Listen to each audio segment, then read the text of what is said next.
Hello, everyone, and welcome back to the Big Bros podcast. My name is Jeremy. I'm joined by my lovely friend and co-host, Ilan. How are we, mate? Pretty good, mate. Can't complain. Got the bit of the Larry David pretty good, but it's a beautiful day out. Me and you went for a nice run this morning with the Stride Run Club, plugging them in. Otherwise, all is well. How about you? I'm well, mate. Look, 98 today, episode 98. We can sense the ton coming up. We're in the nervous late 90s in cricket terminology, but here we are. We cannot wait to get involved and be even closer to 100 with episode 100 fast approaching. We have something very enticing in store for you guys that we want to advertise. So we're excited to advertise it.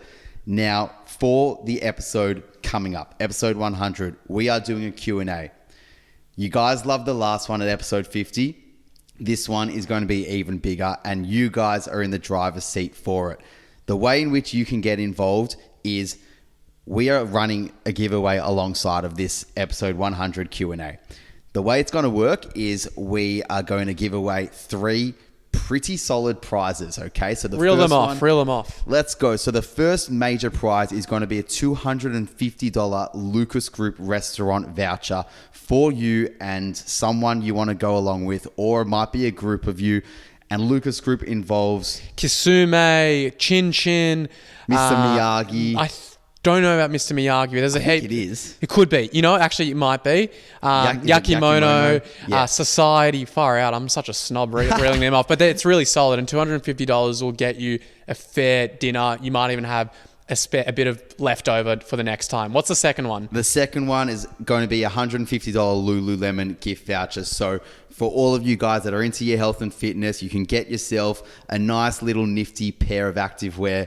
And then the third prize is going to be a $100 voucher to our good mates at Blitz Bar. And that is for you to spend on acai bowls, on your smoothie bowls, on your coffees. And those are our prizes. So how do I enter? How do I ensure that I get the top prize? Like what's the order here? The way in which you guys are going to get involved and be in the running for the prizes is through being involved with our episode 100. So what you're going to have to do, simply like our post, chuck us a follow, and also comment a question that you want answered by us on episode 100. We're going to choose what our favorite questions are. So be listening and stay tuned. And if your question gets picked, then you are going to be one of the lucky winners. We're having this running for the next whole week. Deadline is about Sunday night. At the time of you listening to this on a Tuesday, it'll be Sunday night of this week. That's when the deadline will close. Sunday, 9th of February, to be precise. Yes, so get involved, get your questions in, and we can't wait for you guys to enjoy this little episode 100 celebration. And thank you so much for being a part of this journey so far. It's been freaking awesome, and we are only getting started. So, without further ado, what are we talking about today? As you guys can see, we are discussing things that we wish as guys, we wish girls knew about us, or, you know, maybe should know about us. So girls, listen up and take notes. And guys, you know, there might be a few moments of listening to this where you might have a few gentle head nods to yourself and think, yeah, I can attest to that. So number one, what do we wish girls knew about us guys, mate? There is no mixed messaging when guys say something. More times than not, we're pretty direct. You don't know where you stand with a guy, just ask him, right? Just tell him, no bullshit, just tell me where we stand. Do you see me as dating potential? Do you see me as not dating potential? Just ask, because there's not really any hidden meanings with what guys say. We try to almost conserve our energy with how we speak to one another. So for us, it's like, you know, if we see that we see the sky's blue, we're going to call the sky blue. We're not going to say, oh, well, it might be a tinge of this, it might be a tinge of that. We're pretty direct with our answers. There's not much more explanation that means much.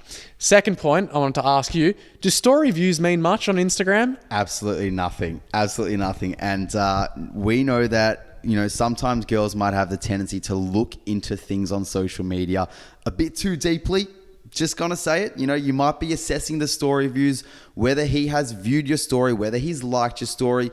Honestly, oftentimes most guys are just scrolling away, flicking across their stories, probably while sat on the toilet or lying on their couch and not giving it too much thought at all. So don't be caught up with whether he is liking your stories, whether he's watching your stories. He is just flicking across. He doesn't care all that much. And if he does, he'll probably tell you anyway. Oh, absolutely. Look, if he actually wants to try slide in and riz you properly, he will do so. And that goes back to our first point about guys being direct. We're not cryptic. There's no fun in being cryptic. And this leads us to our third point of we just want ease when it comes to relationships, friendships. We don't want to mess around with cryptic bullshit chasing, and we don't want the games, right? So that goes for texting, which I've spoken about so many times on here now. No texting games, no rubbish, vague answers and poor response times and leaving undelivered. Like, if a guy asks you out on a date and wants to make a plan with you, just say yes or no. There's no need to be sending the screenshot of the message to your gals group chat of 50 plus gals in there and getting polled answers before making a decision as to what you say to him. Just hit him with a yes or no. He's not here to stuff around and mess around. We just want ease. And the girls that give guys the most ease when it comes to relationships and friendships, they're the ones that we want to be around. Yeah, I think most guys do not want to be playing these games. And the thing is, it takes a lot for us, and this is the next point, it takes a lot for us to actually realize that girls might like us in maybe in an intimate setting, right? We actually need to know that. We can't decipher these games. Even the person who knows their human psychology in and out, it is still a bloody challenge. There's figuring out Da Vinci's Code would be easier at times, I reckon. And the thing is, when it comes to things like this, we just want a yes or no. It is so much easier. The pain of a no is much easier to deal with than contending with the pain of figuring out your bloody cryptic message. And that's okay. We operate on different communication styles. Men are from Mars, women are from Venus, and so are our communication styles, clearly. And there's nothing wrong with that. But I think for a lot of women, just know that you don't need to let him down easy. If he's asking you out on a date and you're not interested, just say straight up, hey, look, I appreciate the message, but I'm not interested. Done. Great. None of this like, oh, I'm busy this week.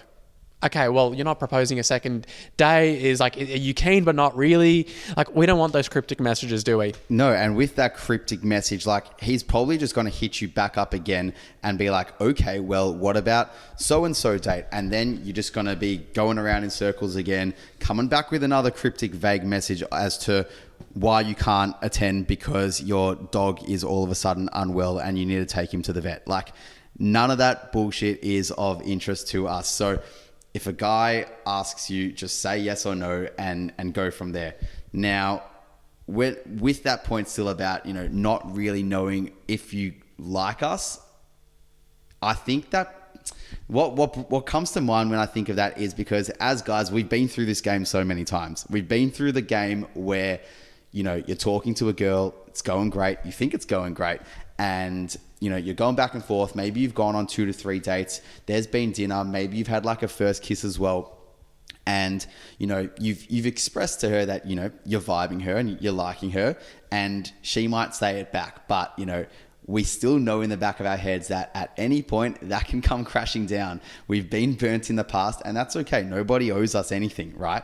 But if you truly want to tell a guy and show a guy that you like him more than just friends and you want to keep pursuing things and spending time with him, he needs some actions. He needs some strong hints as well. Strong hints, and that's like, maybe you going out of your way for him to drop him off a coffee or bring him a coffee if you're about to, meet up and maybe you're picking him up on the way or he's picking you up on the way. It could be like just a small gesture. Like if you're getting something for yourself, getting it for him too. Like that's just a sign of you thinking about him. And guys love that. I mean, just like girls love that, guys love that too. And I feel like we don't get that often enough, especially in like those early stages where, you're just sussing each other out. If you truly do like him a little bit more, like show him that, there's nothing to be afraid of. There's no beating around the bush, because if he is there on that 3rd, 4th, 5th date, I can tell you right now, he's pretty set on you, I would say. 9 times out of 10, he's pretty set on you. So show it through your actions. I reckon so. Physical touch. We eat this shit up more than society might make people believe. We eat it up. And I think there's a few reasons behind it. I think for a lot of guys, our love language is physical touch. And that's because we don't get that physical touch maybe from our platonic relationships. But the reality is physical touch is a genuine need for most human beings. And men are included in that conversation. I think maybe socially we've been taught that men are way more stoic, so they don't express their emotions through physical affection.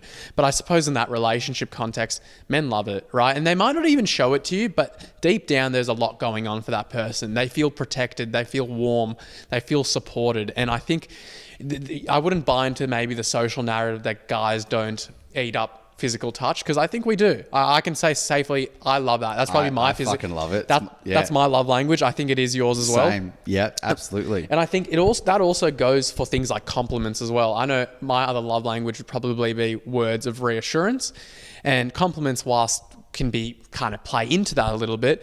Guys don't get reassured that much. We don't get compliments that much. And this is not a woo me sort of story. It just is, right? And I think when it comes to situations wherein we do receive compliments, whether it's from friends, family, or even our partners, it just reinforces that reward cycle in our head, right? If you like and appreciate that your man did something for you, tell him. Be like, I really, really love that time you did this for me. Because guess what? In our heads, we're thinking, wow, you know what? This made person I like happy, therefore man does action again. Like we think like cavemen in a lot of ways, and that's not necessarily a bad thing. We just try to think really in the most simplest way possible. And in this case, it's genuinely, we will do things when we know we are appreciated. We will stop doing things when we don't feel appreciated. Yeah, and I think it's just such a nice, important message for the girls to listen to, because it's so easy to sometimes get caught up in just, taking these compliments, taking these actions and kind gestures from the guy, and then thinking that that's just the norm and it's always going to be the case almost. It's like, absolutely, if you are in a relationship, it should always be the case. You guys should have that baseline where, you're always going out of your way for each other and making the other person feel wanted in that relationship. But the word of affirmation or reassurance or just the acknowledgement of that action will make him continue to do it. If it gets to the point where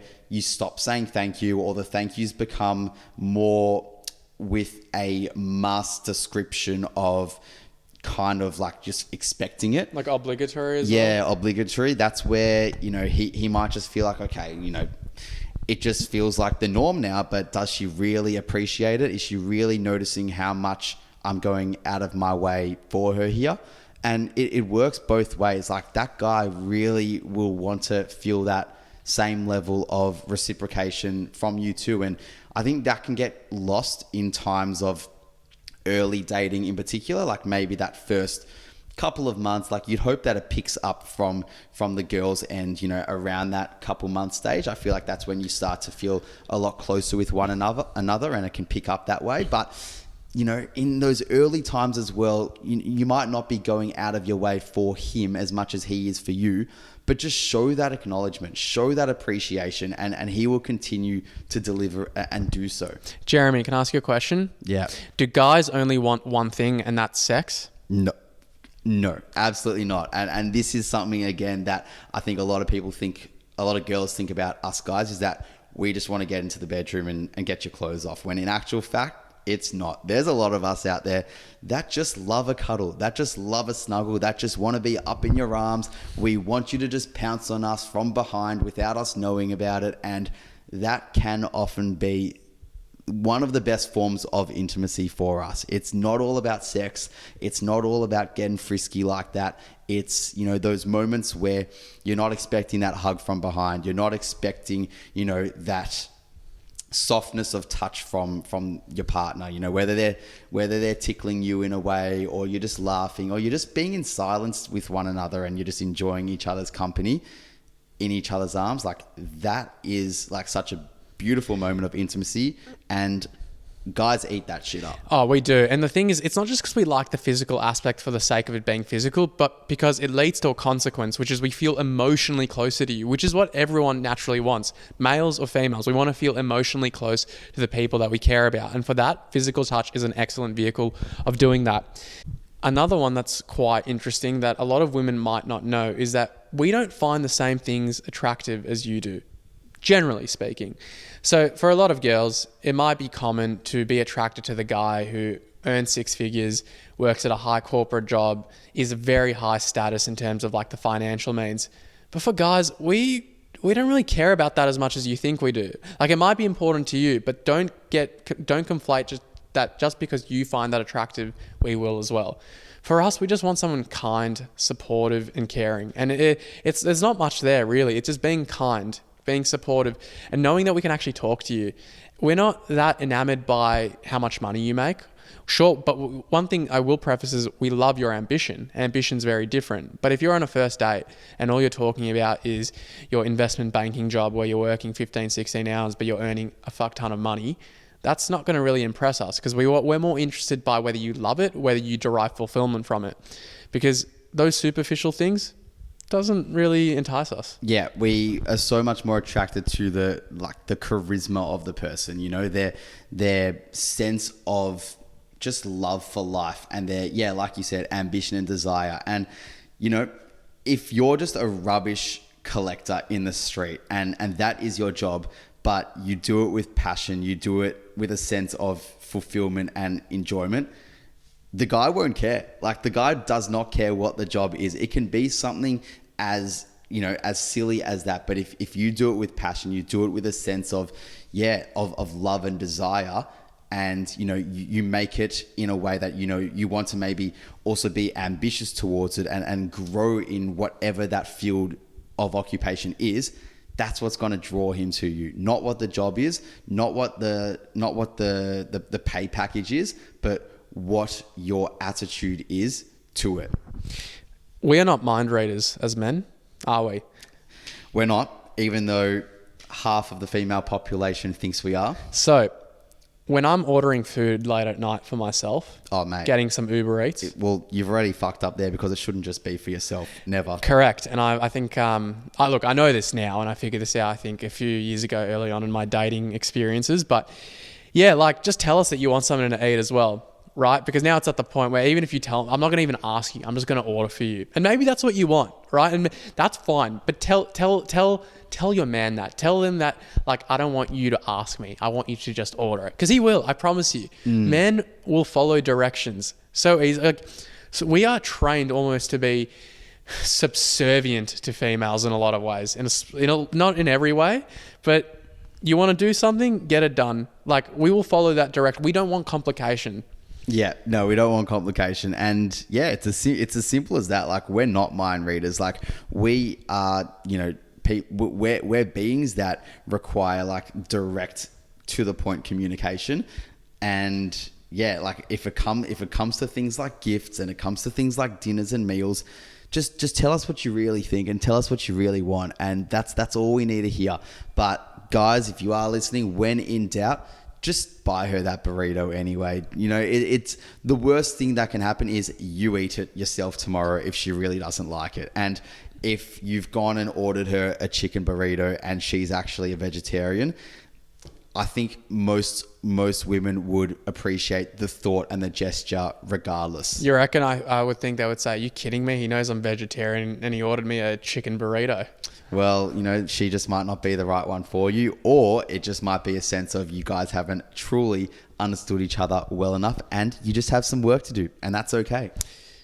Most men experience so much social anxiety and it's not even disclosed. And I think that's a huge reason why a lot of women think, why isn't he approaching me? And a lot of men are scared to approach for a couple of reasons.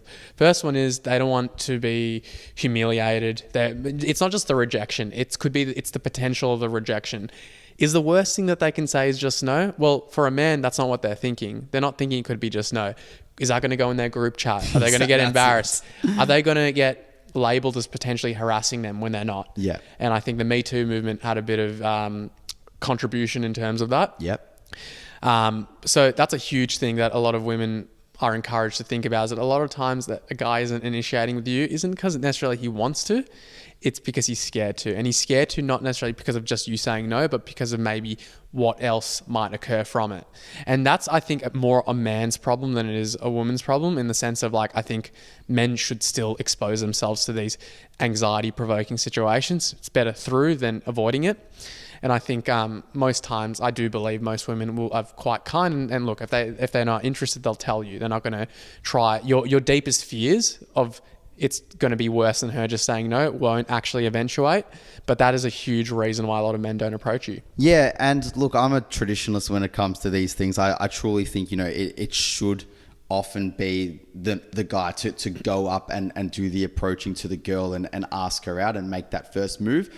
But with that being said, girls, if you've got the confidence and the desire to go up to that guy, please do it. Like, absolutely do it, because you will stand out from the crowd that much more, because it doesn't happen. We don't get approached. And that's why I'm so encouraging of guys to always be making the move. But on the other hand, if you're a girl that, feels like you've been in situations where you truly have wanted to go up to that guy, but you're scared that he might have a girlfriend, or you're scared that he might think it is weird, I can assure you that he will never think it's weird if you've gone up and approached him and just said, "Hey, what's your name? What's your number? If you're interested, I'd like to catch up with you." Even if he has a girlfriend or he's talking to someone, he will respect you in that moment for making that gesture and making that first move. And he will always give you the time of day to just have a chat and to just, have that moment together. And if you really, really like him and you actually want to start chatting to him and you kind of know that he's single, don't go off the belief that he needs to approach you first. If you really want it, go after it. I mean, we can't live in a society where we're just expecting others to consistently do things. Sure, it'd be great if he did, but you've got free will. You've got the power to go up and approach him and strike up a conversation. So get that shit out of your head where you think, oh no, they need to come up to me, because that's not going to serve you well. And it's just a complicating factor in your dating lifestyle. And you'll regret it so much if you don't go up in that moment when you truly want to. Like, you'll be kicking yourself. There's been times in the past where I've kicked myself that I didn't maybe approach someone, and that's where I got sick of having that mindset, and I thought, fuck it, well, I'm not going to let that happen again. If I see someone, I'm going to go up to them. What's the worst thing that can happen is those group chat messages, not the rejection in that moment itself, but the group chat messages. And girls, like, most guys won't do that, or I would think that most guys won't do that. So don't be scared. Just do it. I can't speak for girls, but for most guys, like, if I hear that maybe one of my friends was approached by a girl, first thing is like respect, confidence, massively. Like, good for you. Like, I don't care whether he was interested in you or not. I'm more, like, I just admire the confidence, right? Yeah, like, it's sexy. It's so hot, and it's not just hot. It's just like, wow, like you went against the social grain. As much of a traditionalist I am, I'm not gonna lie, I melt for that shit. Yeah. I think it's so confident. It's great. It's a great aspect of your personality, because you go for the things you want to go after. Absolutely. Now, taking a little turn here to this last point, when it comes to guys and their mental health, and when things might be a little bit rocky at times, and this isn't necessarily just centered towards whether you're in a relationship with the guy. It is definitely just, if you've got a male friend and you guys connect on a pretty deep level, we don't express our emotions well at the best of times. And that's the truest stigma going around about men, but it's a stigma with validity, and it's something that is breaking, and we are getting better at opening up and talking about our emotions, but it's the way in which we do so that is different to you girls, and that's okay. And recognizing that will only draw you closer to that man. So instead of asking him, are you okay in this moment? Like, are you okay? 9 times out of 10, he's probably going to turn around and say, yeah, I'm fine, don't worry, But if you truly maybe ask it again, or you're calm about it, or you word it in a different way, maybe saying, how does this make you feel right now in your body? Or what feelings come up inside when this is taking place? Just that little change in wording makes the guy kind of think about what he is feeling on a more direct level. And as a guy, as we've spoken, we like specificity. So asking him about what this moment is bringing up for him inside makes him hone in on what is being brought up for him in that moment. And therefore, with that, you can actually develop a pretty good discussion. Can I add something to that? I reckon as well, telling them and prefacing before you ask them, how are you feeling in this moment? You tell them, I care a lot about you. if a guy hears that, they will melt. Even if they're stoic on that exterior shell, they are feeling that. When you tell them, I care about you, They will open up. powerful. And the thing is, they'll feel more comfortable to be vulnerable because Yep. as guys, getting vulnerable is a genuine exercise for us. It is mental gymnastics. It is trying to prep us to become vulnerable is not easy. It is a skill in a lot of ways. So if you tell that person that, hey, I care about you and you're safe with me, or you're safe to chat about whatever you want to, it's not going anywhere, that guy more times than not will be more confident than not. And believe me, he will admire you for you even expressing that, because sometimes maybe he's had a negative experience with girls where every time people have asked him, how are you feeling, it feels very probing. It doesn't come from a place of love and care. But if you preface that it's coming from that place of affection and support, he will melt. On that note, guys, we hope you enjoyed this episode. Save it, send it to a friend that would be very interested by it, and get involved with episode 100. Get your questions in, like up the post, follow it, and you will be in the running for one of these 3 great prizes. Thank you for your support, and we'll see you next week. Goodbye.